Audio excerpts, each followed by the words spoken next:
Hi, I'm Christy Ryan. A lot of people get stuck with meal prep. They don't know what to do, they don't know where to start, and then they end up going through the week with no food, and so they end up going out or skipping meal or whatever.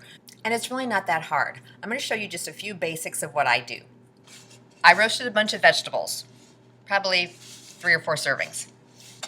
I made some crock pot chicken to have for a meal, but I have leftovers because I made extra.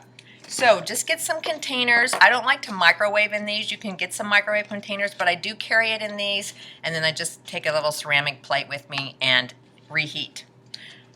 But when I'm prepping for the week, I will start with my chicken. So I have three servings here. And then I don't mind my food mix, so I'm just going to add these roasted vegetables to it.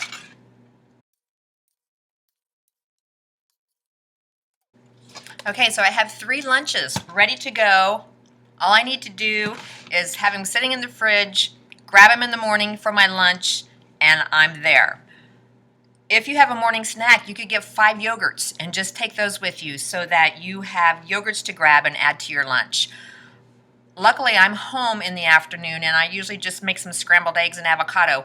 But if I happen to have to be at work, I will just hard boil those eggs with some avocado so I can put that in my lunch every day and have that for a mid-afternoon snack.